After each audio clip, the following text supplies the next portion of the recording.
నమస్కారం I witness news కి స్వాగతం. హెడ్లైన్ చూద్దాం. పిసిసి కొత్త అధ్యక్షుడిపై సస్పెన్స్, ఢిల్లీలో రాష్ట్ర నాయకత్వం మంతనాలు. హడలెత్తిస్తున్న HYDRAA, Nagarjuna N convention centre కూల్చివేత.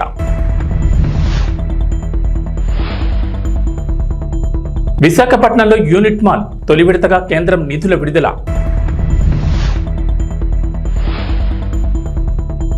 వైసీపీలో జగన్ మార్పులు చేర్పులు, అనుబంధ విభాగాలకు అధ్యక్షులు, 15 విభాగాలకు నియామకాలు.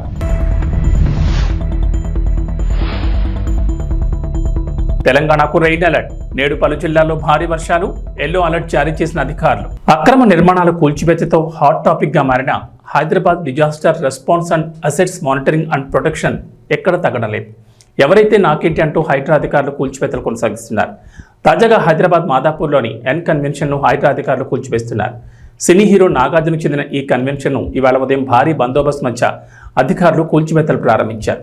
నాగార్జునకు సంబంధించి ఎన్ కన్వెన్షన్ సెంటర్పై తాజాగా హైడ్రా అధికారులకు ఫిర్యాదు అందింది. తుమ్మకుంటలో చెరువును ఆక్రమించి నాగార్జున 3 ఎకరాల్లో ఎన్ కన్వెన్షన్ సెంటర్ నిర్మించారని పలువురు ఫిర్యాదు చేశారు. చెరువు ఎఫ్టీఎల్ పరిధిలో కన్వెన్షన్ నిర్మించారని గతంలోనూ ఫిర్యాదులందాయి. దీంతో రంగంలో దిగిన హైడ్రా అధికారులు సర్వే నిర్వహించి పక్కా ఆధారాలతో శనివారం తెల్లవారుజాము నుంచే కన్వెన్షన్ సెంటర్ కూల్చివేత ప్రారంభించారు.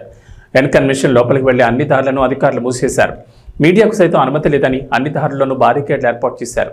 కూల్చివేతలను చిత్రీకరించేందుకు అనుమతి లేదంటూ మీడియాపై కూడా ఆంక్షలు విధించారు. హైదరాబాద్ మెట్రో రోజుకు లక్షల సంఖ్యలో ప్రయాణికులను తమ గమ్యస్థానాలకు చేర్పిస్తోంది. దాదాపు 4 నుంచి 5 లక్షల మంది మెట్రో ట్రైన్లో ప్రయాణిస్తున్నారు. నగరం ఓ మూల నుంచి మరో మూలకు ఈజీగా చేరుకునేందుకు మెట్రోను ఆశ్రయిస్తున్నారు. తక్కువ ఖర్చుతో తక్కువ సమయంలో గమ్యస్థానాలకు చేరుకునేందుకు మెట్రో ఉపయోగపడుతోంది. అయితే ఇంతటి ఆదరణ ఉన్న మెట్రోలో ఇప్పటికీ కొన్ని సాంకేతిక సమస్యలు ప్రయాణికులను ఇబ్బందులు గురిచేస్తున్నాయి.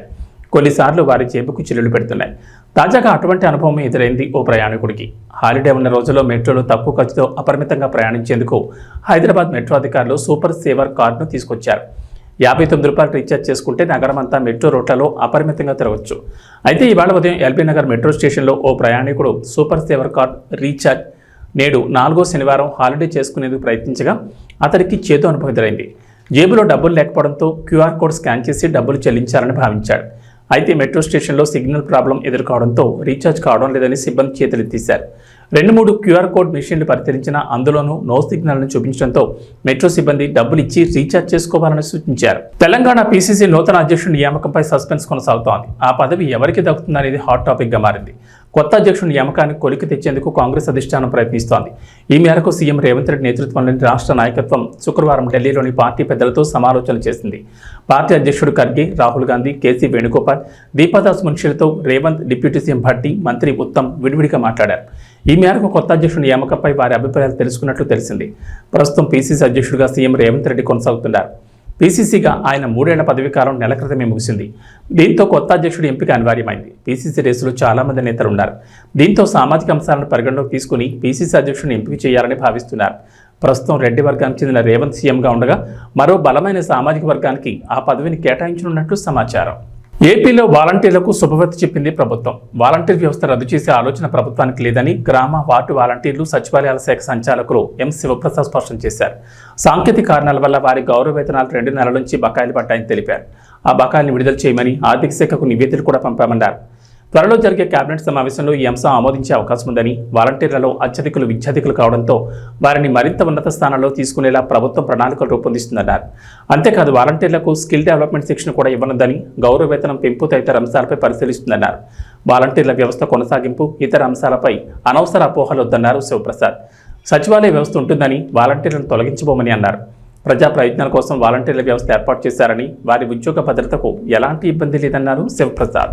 విశాఖ వాసులకు కేంద్రం గుడ్ న్యూస్ చెప్పింది. నగరంలో ఫేమస్ మాల్ ఏర్పాటు కాబోతోంది. కేంద్రం దేశవ్యాప్తంగా చేనేత, హస్తకళలను ప్రోత్సహించేందుకు మంజూరు చేసిన యూనిట్ మాల్ నగరంలోని మధురవాడలో ఏర్పాటు చేస్తారు. రాష్ట్ర ప్రభుత్వం మాల్ నిర్మాణానికి వేగం పెంచింది. ఇప్పటికే డిపిఆర్ సిద్ధం చేయగా ఇప్పటికే జ్యుడిషియల్ ప్రివ్యూను పూర్తి చేసి టెండర్ ప్రక్రియను ప్రారంభించారు.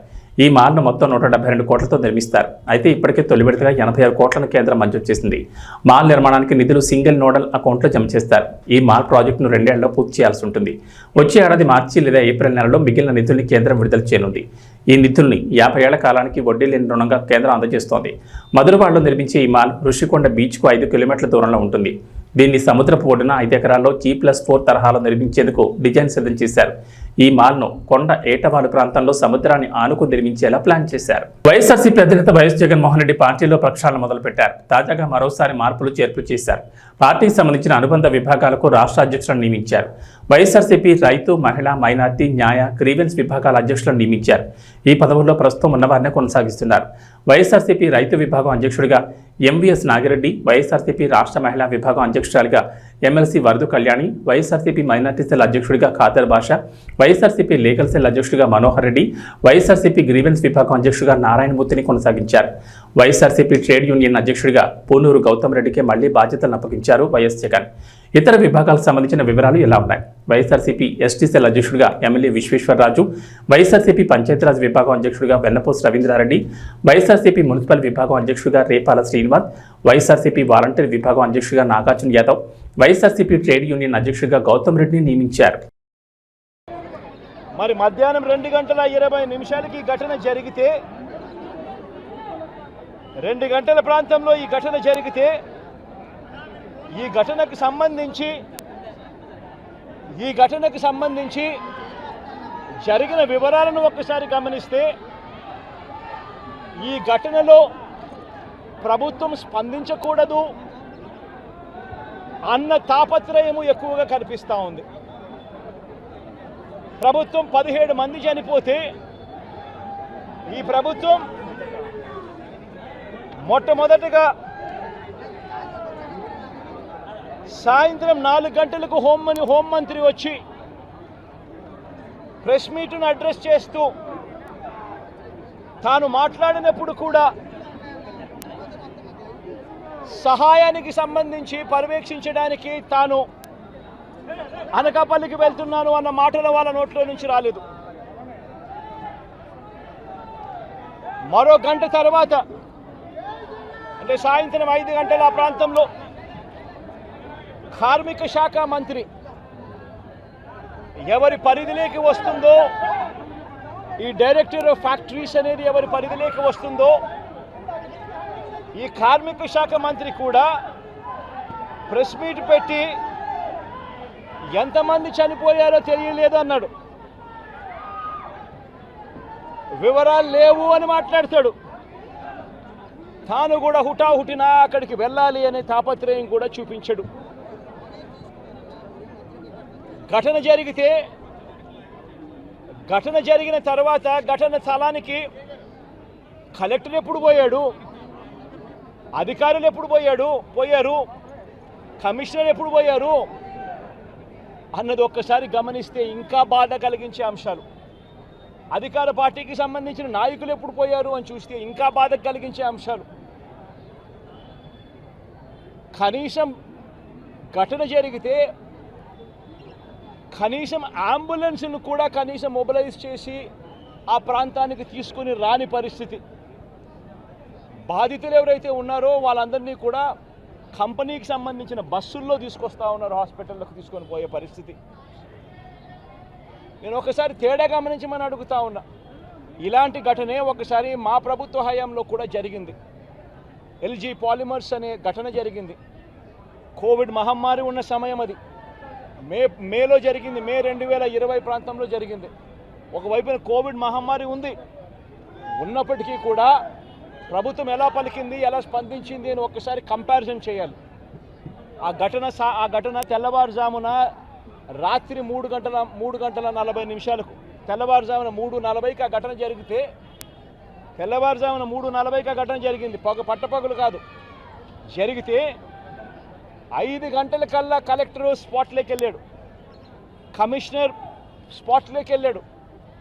అంబులెన్స్ని అప్పటికే ముమ్మరంగా మోహరించేసాయి. గవర్నమెంట్ అంబులెన్స్ అన్నీ కూడా తీసుకొచ్చాయి. ప్రతి బాధితునికి కూడా తోడుగా ఉండే కార్యక్రమం జరిగింది. 6 గంటల కల్లా వైఎస్ఆర్ కాంగ్రెస్ పార్టీకి సంబంధించిన సీనియర్ నాయకులందరూ కూడా స్పాట్ మీదకి వెళ్ళారు, తోడుగా ఉండే కార్యక్రమం చేశారు.